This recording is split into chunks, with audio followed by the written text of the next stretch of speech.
Good evening to everyone and welcome to my channel, and it's me again, ang inyong chismosong kaalam vlogger. Gusto ko munang magpasalamat sa inyong lahat sa mga walang sawa na tumatangkilik nanonood, sumusuport at sumusubaybay ng mga content ko here on my YouTube channel. So wag ninyong babaksawan o lalaksawan itong ating content ngayong araw. I'm sure na hindi ninyo pagsisisihan na pinanood nyo ito mula umpisa hanggang hulihan. And syempre, wag kayong mag-i-skip ng segment, okay? Buuin at tapusin nyo to mula umpisa hanggang hulihan. And guys, wag kayong mag-i-skip ng segment, okay? Buuin at tapusin nyo to. At yeah, very interesting tong ating topic for today. Kaya yeah, tutukan ninyo. So, dumako na tayo sa ating main topic for today's video. Ito na nga mga ka-ADN, no? There's a possibility, guys, na ma-inlove talaga to or ma-inlove ang sisterette ni Meng sa nasimag na kupit dito kay Arjo. Okay, joke lang. So, ito na guys, watch this. Mamaya papaliwanag ko sa inyo ng bombo. So, ito na guys, watch this. At kung nakita nyo na ngayong recap, so once again, si Titi o sa mga admins, dumako na tayo sa ating main topic for today's video. Like what I said earlier, no? Let's go to our topic for today's video, mga ka-ADN. There's a possibility and not impossible, guys. There's a possibility na ma-in love or she gonna be in love with Arjo Atayde, with Arjo Club. Kasi, you know why? Kasi, do you remember before when they are active sa pag-posts and sa lalong-lalo na si Magna Kupit, no, sa pag-post ng mga walang yaan at kagaguhan doon sa account ni Maine Mendoza na puro salsuela ang laman na hindi na natin nakikita kasi na-take down na yata na-take down na yata na-take down na ng Instagram, diba, kasi nahack yun eh. There's a possibility, guys, na ma-inlove talaga si Magna Kupit kay Arjo kasi kay Arjo kasi nga, diba, si Magna Kupit naman talaga yung number 1 na nagpo-post noon ng mga ganap ni Arjo at ni Maine sa pamamagitan, diba, sa mga edited post ni na Arjo at Maine. Sino pa ba yung nagpo-post sa mga Sokmed accounts ni Maine? Hindi, diba, si Magna Kupit. So ngayon wala na siyang easy access to her sister's accounts on her socials. So, 'di ba? Why not? 'Di ba? Bagay naman sila, pareho naman silang sinungaling, pareho naman silang gahaman, pareho naman silang ganid or breed sa totoong buhay lang, no? Pareho silang gahaman sa totoong buhay. Pareho silang mukhang pera sa totoong buhay niya ni Magna Kupit at saka na ito ni Arjox, 'di ba? So bagay na bagay talaga silang mga ka-ADN. Diba?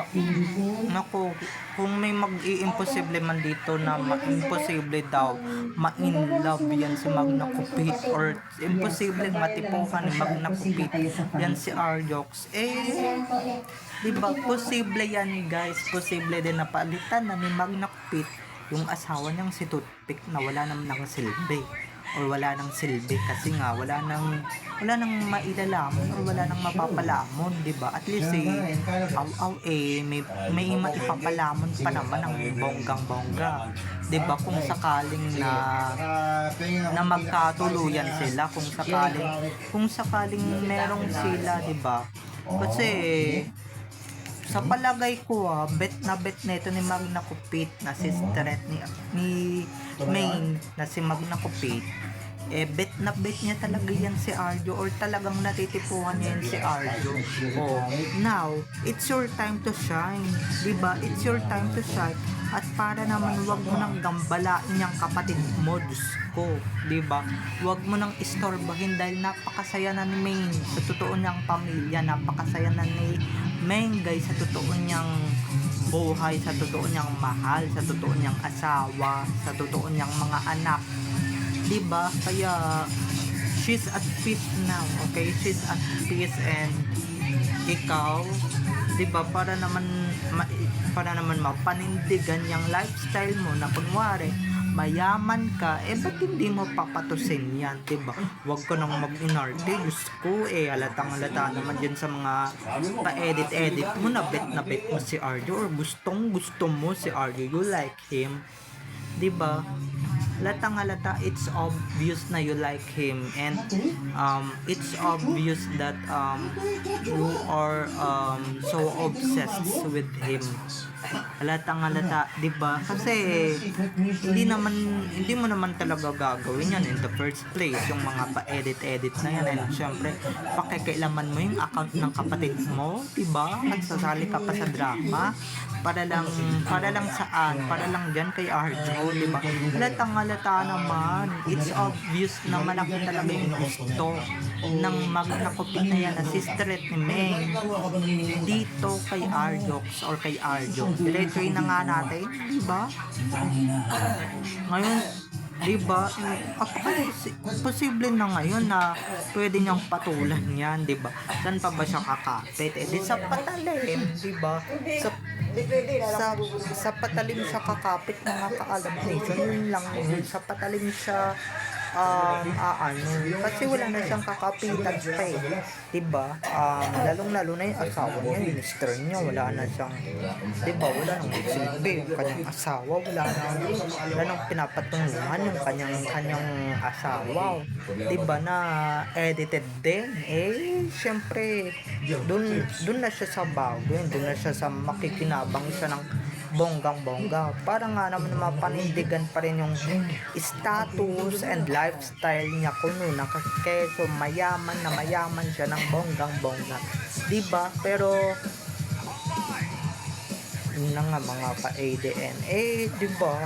Hindi lang naman ako, pati siguro kayo nahahalata nyo rin talaga na malaki talagang gusto ni Magna Kupit dyan kay Arjo, diba? In the first place, diba? Kasi ba't niya gagawin yung mga edited na yan, yung mga pa-post na yan kahit hindi naman totoo? Ano yan lang, ano lang, trip lang, diba? Kaya, diba, it's obvious, kahit na hindi ka umamin, kahit na hindi mo isa publiko, halatang-halata naman nung gustong-gusto mo siya, diba? At syempre, anong sila ng pagmumukha ni Arjo, no? Talagang, isa lang talaga sila ng hilatsa ng pagmumukha. Pareho silang nget pa, pareho silang endangered species or mauubos na sa mundo, diba? Pareho silang ganun diba? Kaya kung nga po sa'yo, diba, patusin mo na, wag ka ng choosy, diba? Hindi ka na luging-lugi dyan, hindi ka na malulugi dyan, stop na buhay mo dyan, diba? Yun nga lang, ikaw na yung papalit sa pwesto ng kapatid mo, diba? Ikaw na yung papalit bilang leading lady niya ni Arjo sa Zarzuela, diba? Ito lang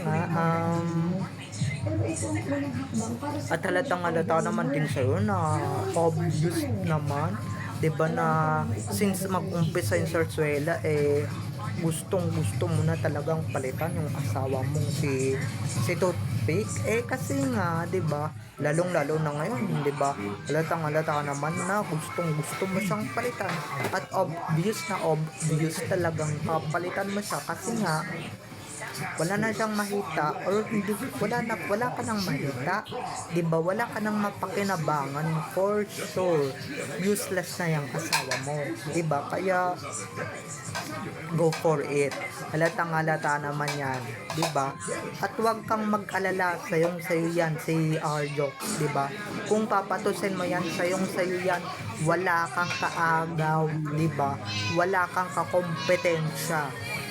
Iyo lang yan, dahil hindi naman yan masyadong kagwapuhan para lang makiagaw pa yung ibang babae sa'yo, diba? Sa'yo na yan, okay na si Mengay sa lifestyle niya ngayon, yung pagiging Mrs. Richard Paul Carson Jr. niya, and syempre yung pagiging nanay daw niya sa mga anak nila, di ba?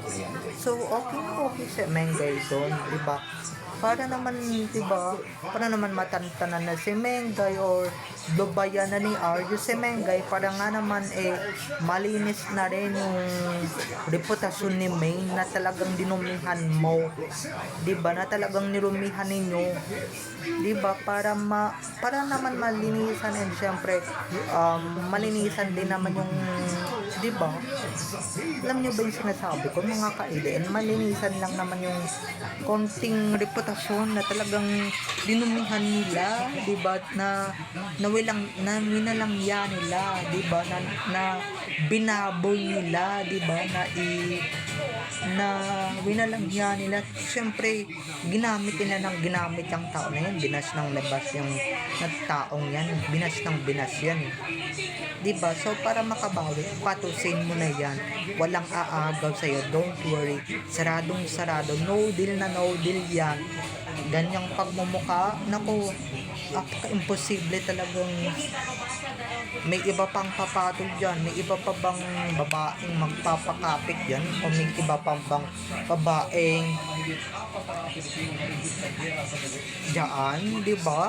Apaka-imposible naman, mga ka-ADN. Kung kasing gwapo ni Alden, ay naku, diba? Or whatever he want, diba? Pero kung ganyan, walang papatos nyan, Diyos ko. Walang papatos nyan. Wala kang kaagaw dyan. Iisa ka lang. Nag-iisa ka lang, babae. Total, magkamukha naman kayo eh. Diba? Kumbaga ikaw si Bugs Bunny, diba? Si Magna Kupit si Bugs Bunny. Tapos si RD yung si Tom, yung pusa. Okay? Or yung daga. Diba? Pareho kayong tinik sa lalamunan naming mga ADN. Kaya bagay na bagay talaga kayong magsama, at bagay na bagay kayo. Real talk lang ha, bagay sila. Kaya yung mga wag nyo nang ipagpilitan pa yung Mengay na wala naman na tayong nakikita ngayon. Ako, eto na, obvious sila talaga yung magiging meant to be. Uy, baka mamaya mabalitaan na lang namin ni sis, at tayo din na pala tong sisterette ni May, diba? Maging sisterette at maging bayo pa ni Alden tong hinayopak na baklitang to, diba? Para naman mabago din naman yung preference niya ni Au, diba? Para nga naman diba? Para nga naman masabi niya na may nagmamahal sa kanya. So please lang, sana dapat patusin niya na to, diba?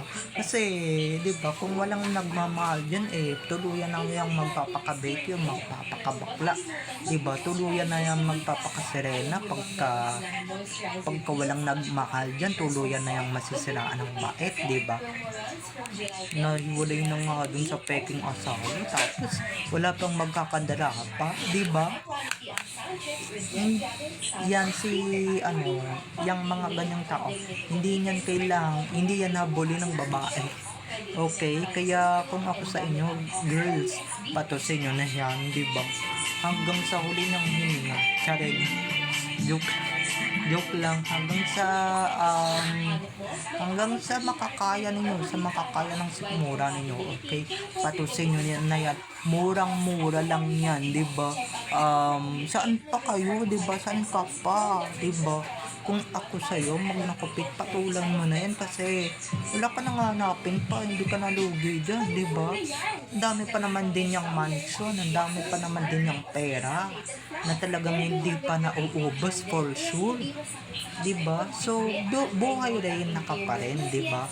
Diyan sa asawa mo si Toothpick, di ba? Diyan sa asawa mo, wala naman nang silbi, wala naman nang binatbat, di ba? Wala ka naman nang mapapala sa totoong buhay. Wala ka naman nang mapapala sa pagiging mag-asawa niyo in the first place, di ba? Wala ka naman nang mapapala sa mga pa-edit niya kasi nga tapos na yung sarsuela. So, it's time to let go and something new, okay? Create something new and love something new, okay? So, bye-bye na mga ka-ADN. I love you all. Have a nice day. Keep safe and God bless everyone. Bye-bye. I love you all. Enjoy watching. Don't forget to subscribe to my YouTube channel and syempre, don't forget to click the notification bell para pag nag-upload ako, kayo agad ang unang-unang manonotify sa aking mga susunod pang i-upload na mga videos. Okay? I love you all guys. Enjoy watching.